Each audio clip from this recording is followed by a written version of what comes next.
বিসমিল্লাহির রহমানির রহিম। হে জগতবাসী, আজ আমি শামীম আলী চিশতি আপনাদের সামনে একটি আলোচনা নিয়ে আসলাম। সেই আলোচনাটি হলো যে এই পৃথিবীতে যত প্রাণী জগৎ আছে, সমস্ত প্রাণীরা যে কোনো একটা জিনিসের একটা আভাস পায়। যেমন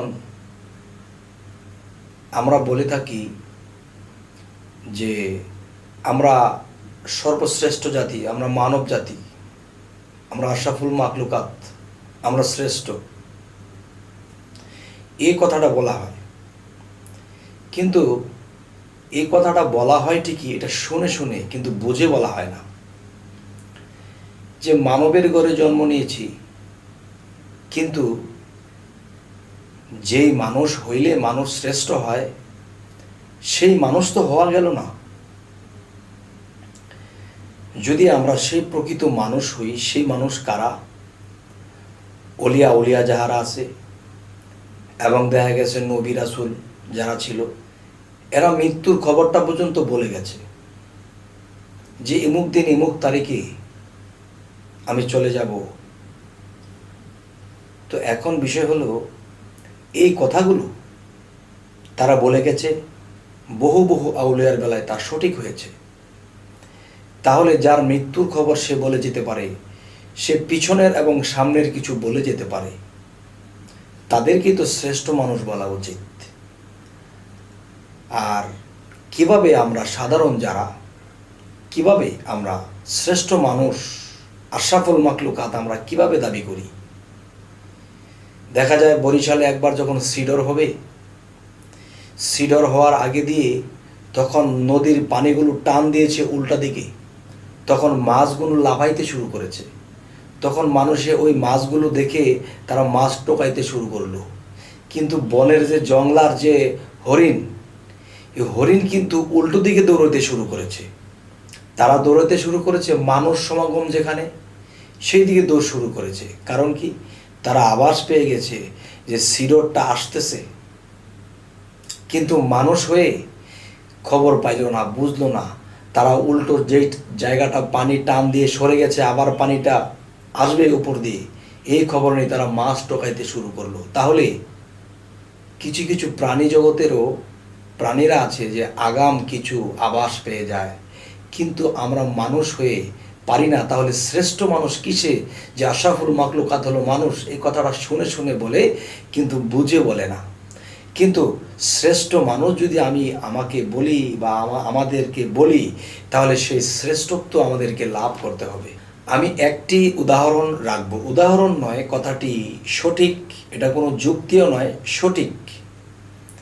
যে একটা মানুষ মৃত্যুর খবর নিজে কিভাবে পায়? তিনি বলে যায় যে আমি এই কয়দিন আছি, এমুক বারে, এমুক দিনে, এমুক তারিখে আমি চলে যাব।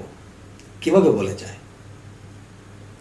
তবে আপনারা লক্ষ্য করবেন, আমি একটা নিদর্শন রাখব, সেটি হলো আল্লাহ কিন্তু কোরআনে বলেছে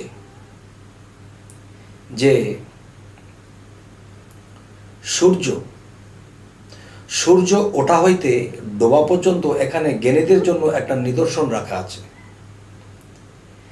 তাহলে আল্লাহ যদি বলে থাকে যে সূর্য ওঠা হইতে ডোবা পর্যন্ত জ্ঞানীদের জন্য একটা নিদর্শন আছে, সেই নিদর্শনটা কি? সেই নিদর্শনটি হলো, একটা মানুষ যখন জন্ম নেয়, তখন নতুন বা শুরু যে একটা বিষয়, যে নতুন সূর্যের উদয়। একটা শিশু যখন জন্ম নেয়, তখন কিন্তু তার বয়স যখন 1 মাস 2 মাস, তখন সে নতুন সূর্য উদয় হয়েছে। দেখবেন শিশুর কোনো জ্ঞান থাকে না, ওয়া ওয়া করে কাঁদে, খাবার পেলে খায়, না খেলে না খায়, কিন্তু তার জ্ঞান শক্তি নেই। আর জ্ঞানেরই আরেক নাম বলা হয়েছে জ্ঞানের আলো। তো এখন যে কথাটা বোঝাইতে চাইতেছি, যে একটা শিশু যখন জন্ম নেয়, তখন নতুন সূর্যের উদয়। শিশুর যেমন জ্ঞান নেই, তেমনি নতুন সূর্যটার কোনো আলোর তাপমাত্রা নেই। তো তখন সূর্যটা যখন 8টা 9টা 10টা বাজে তখন আস্তে আস্তে আলোর দিকে আসে, যখন 11টার দিকে আসে তখন যৌবন প্রাপ্ত, যখন 12টা আসে তখন পূর্ণ যৌবন প্রাপ্ত। একটা মানুষের জীবনে যখন 12টা বাজে তখন তার মাথার উপরে সূর্য থাকে। এই ছেলের শক্তির হিম্মত, জ্ঞানের হিম্মত অন্যরকম। তাহলে বোঝা গেল একটা যৌবনপ্রাপ্ত লোকের সূর্যটা তার জীবনের 12টা বাজে।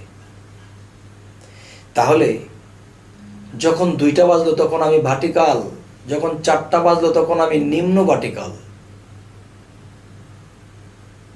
যখন সূর্য অস্ত যাবে তখন কিন্তু সে লাল হয়ে যায়। আবার কিন্তু এই সূর্যটা লাল হতে হতে আস্তে আস্তে অন্ধকারে আচ্ছন্ন হয়ে ডুবে যায়।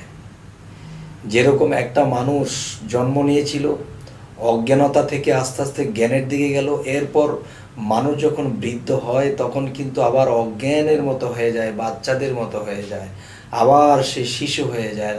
সূর্যটা যেরকম লাল ছিল শিশু, তখন আবার সূর্যটা যখন ডুবে যাবে তখন সে লাল হয়ে গেছে। ঠিক আগের দিনের মানুষে ঘড়ির মধ্যে দেখতো যে কয়টা বাজে, কিন্তু একসময় ঘড়ি ছিল না। মানুষ সূর্যের দিকে তাকাইলে বলে দিত এতটা বাজে, কিন্তু 2-1 মিনিট, বেশি একটা পার্থক্য হতো না। তবে এই মহাবিশ্ব ব্রহ্মাণ্ডে যা কিছু আছে তা যদি মানব বাণ্ডে থাকে তাহলে মানব বাণ্ডের মধ্যেও সূর্য আছে। আমি যেই দিন জন্ম নিয়েছিলাম সেই দিন আমার সূর্য উদয় হয়েছে। আমার মানব বাণ্ডের ভিতরে যে সূর্যটা, এই সূর্যটা দেখতে হলে কি করতে হবে?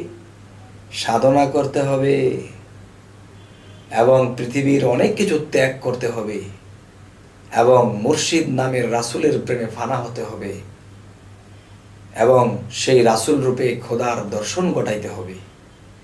তখন এই সমস্ত সাধন ভজন যেখানে জিনিস আনলো তখন তার ভিতরের সূর্যটা তখন জাগ্রত হয়। তার সূর্যটা যখন জাগ্রত হয়েছে তখন সে অবশ্যই দেখবে তার সূর্যটা কি 4টা বাজে, না 5টা বাজে, না সন্ধ্যা গণিয়ে এসেছে, নাকি এই বুঝি ডুবে গেল, লাল হয়ে গেছে।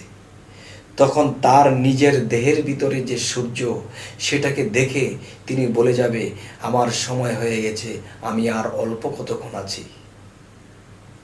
তাহলে আমরা শ্রেষ্ঠ মানুষ তখনই হব যখন আগুম কিছু বলতে পারবো যে হ্যাঁ এটা হবে, পিছনে কি হয়েছিল, সামনে কি হবে, যেদিন বলতে পারবো সেই দিন কি হবে? আমি শ্রেষ্ঠ মানুষের কাতারে দাঁড়াবো। আর যেদিন আমার মৃত্যুবরণ হবে সেদিন আমার সূর্যটাকে আমি দেখে দেখে বলে দেব যে আমি আর অল্প সময় আছি, এতটা বাজে চলে যাব। হে জগতবাসী, আমরা কিন্তু সকলে গাল ফাটাইয়া বলি, গালটাকে ফুলাইয়া বলি যে আমরা আশরাফুল মাখলুকাত। না বাবা, আশরাফুল মাখলুকাত তারা যারা সাধনা করেছে, যারা আল্লাহর সাক্ষাৎ ঘটিয়েছে, রাসূলের সাক্ষাৎ ঘটিয়েছে, যারা সাধনা করতে করতে নিজেকে অনেক কিছু নিজে ত্যাগ করেছে, তখন তার ভিতরে সেই সূর্য জেগে ওঠে। আর সেই সূর্যকে দেখে সেই সাধক, সেই সাধু, সেই আল্লাহর অলি বলে দিতে পারে যে আমি এমক সময়ে চলে যাব। হে জগতবাসী, আজকে এর এই কথাটা বলার উদ্দেশ্য, আমি একটি জায়গায় গমন করেছিলাম, সেখানে একটা লোক বুকে থাপড়া দিয়ে বলতেছে যে ভাই আমরা আশরাফুল মাখলুকাত। না বাবা, যেমন একটা বিষয়, মানুষ যখন মুখে বাঘের একটা খোমা লাগায় তখন সে কিন্তু বাঘ হইতে পারে না। আবার একটি বাঘের মুখে যদি মানুষের খোমা লাগিয়ে দেওয়া হয় সে বাঘ কিন্তু মানুষ হতে পারবে না। ঠিক এই পৃথিবীতে মানুষের স্রোত নিয়ে আমরা এসেছি ঠিকই, কিন্তু পরিকৃত মানুষ যে সেটা কিন্তু এখনো হইতে পারেনি। হে জগতবাসী, তো আমি কি বলবো আমি মানুষ হয়ে গেছি? আমি পাপী, আল্লাহর কাছে আমি পাপী। এমন কোনো নবী রাসূল, এমন কোনো আউলিয়া কেউ বলতে পারবে না যে আমি পূর্ণ,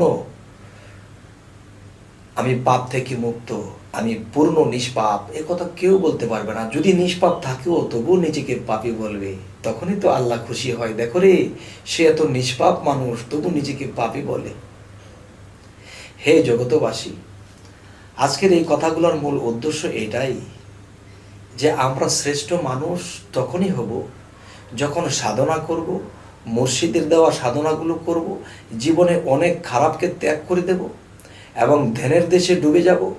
এরপরে রাসূলকে পাবো, রাসূলের সঙ্গ ধরে আমি আল্লাহর বাড়ি যাব। হে জগতবাসী, আজ এই কথাগুলো বলেই রাখছি। সকলেই ভালো থাকবেন। আল্লাহ হাফিজ।